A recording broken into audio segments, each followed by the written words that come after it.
अजय कुमार साहब, 8 मुख्यमंत्रियों की बातचीत कल आज तक ने की।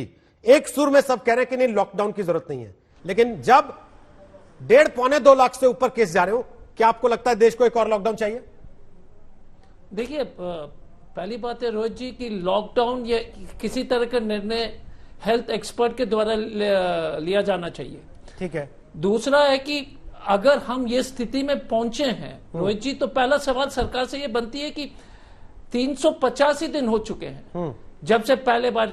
385 दिन में हमारे भारत सरकार ने क्या तैयारी की कि हम लॉकडाउन की, आप पूछे कि लॉकडाउन की आवश्यकता है, क्योंकि अलग अलग देश में अलग अलग स्थिति उत्पन्न जरूर हुई है, लेकिन हम सरकार से जरूर पूछना चाहेंगे जो 350 जब से जो मोदी जी की सरकार ने क्या किया है कि अब भारत में सभी शहर में हम लॉकडाउन के उपाय के बारे में सोचने लगे हैं। और लॉकडाउन तो आपने पिछला लॉकडाउन का स्थिति आपको याद होगा कि किस तरह का जो स्थिति उत्पन्न हुई थी। तो बिना तैयारी के लॉकडाउन में जो है प्रवासी मजदूर जो मारे जाएंगे, किसी तरह के जो है सुविधाएं, जो राशन से लेकर के किसी तरह की सुविधाएं जो है आम नागरिक को नहीं मिलेगी। ये जो इस आज के जो आंकड़े और इतने कई दिनों से जो आंकड़े आ रहे हैं, ये स्पष्ट रूप से इस सरकार से तो जरूर ये सवाल हम लोग को पूछने चाहिए कि आप बताइए कि गुजरात में अगर मुख्य न्यायाधीश रोहित जी, मुख्य न्यायाधीश जी संज्ञान लेते हैं कि गुजरात में हेल्थ इमरजेंसी है, शमशान घाट का जो है लोहे पिघल गए, रेमडेसिविर आपको मिल नहीं रहा है, लेकिन सीआर पाटिल जी के पास 5,000 रेमडेसिविर मिल गया है। तो ये सवाल पूरे देश को, हम सब लोग दुखी हैं और चिंतित हैं। और वैक्सीन के, अगर वैक्सीन के उत्सव में हम उम्मीद कर रहे थे कि प्रधानमंत्री जी वैक्सीन उत्सव में उपलब्ध रहेंगे, तो प्रधानमंत्री जी बंगाल में 3 रैली कर रहे हैं, गृह मंत्री जी कालिम्पोंग में हैं। और वैक्सीन उत्सव में रोहित जी आज के आंकड़े कहते हैं कि 29 लाख लोग।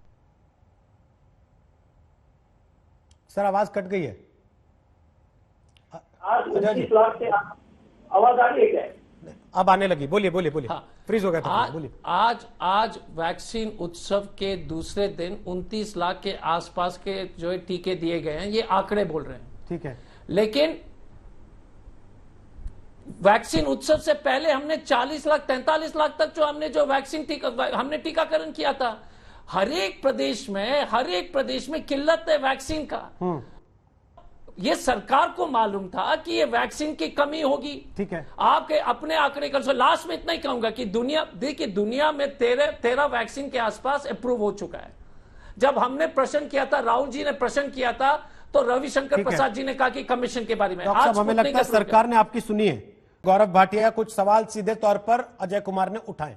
उनका कहना है 385 दिन में देश ने क्या किया, जो आज हमें फिर पूछना पड़ रहा है, दोबारा लॉकडाउन की नौबत है क्या? देखिए रोहित जी, आज भी एक राहुल गांधी का ट्वीट आया है और मैं जब आज पे आया हूं तो मेरी ये जिम्मेदारी बनती है एक सकारात्मक भाव से चर्चा करूं, ना कि नकारात्मक भाव से, जैसे कांग्रेस के प्रवक्ता करते हैं। तो मैं पुनः एक बात कहूंगा कि कोई भी प्रदेश हो, चाहे भाजपा शासित और चाहे कोई और अन्य पार्टी के शासित, वैक्सीन की कमी वहां नहीं होने देंगे। और कुछ दिन पहले जब आप ही के चैनल पे था तो हो हल्ला मचाया जा रहा था कि वैक्सीन महाराष्ट्र में खत्म होने जा रहे हैं। तब भी हमने एक बात कही थी कि और वैक्सीन वहां पे दिए जाएंगे और अब दिए भी जा रहे हैं। लेकिन दुख कब होता है मैं आपको बताऊं, अगर इनके दिव्य ज्ञान से चलें तो भारत का क्या हाल हो। यहाँ पे अजय कुमार जी ने कहा सरकार क्या कर रही है। अरे संविधान इतना तो राहुल गांधी पढ़ लें कि कम से कम सरकार केंद्र की भी होती है और प्रदेश की भी होती है। तो अगर राजनीति करनी हो तो हम भी कहें कि भाई महाराष्ट्र में पूरे देश के 35 से 40% जो सक्रिय केसेस हैं वो क्यों हैं, वहां पे 37-38% मौतें पूरे देश की क्यों हुई हैं, ये करा जा सकता है। राहुल गांधी से ये भी पूछा जा सकता है कि वैज्ञानिकों पे आप प्रश्न लगाते हैं, आप मुझे ये बताइए आपने टीका नहीं लगाया, क्या ये इसलिए कि आपको वैज्ञानिकों पे भरोसा नहीं है? जब लॉकडाउन की बात आई महाराष्ट्र में तो अभी कह रहे हैं ये तो जो विशेषज्ञ है वो तय करेंगे।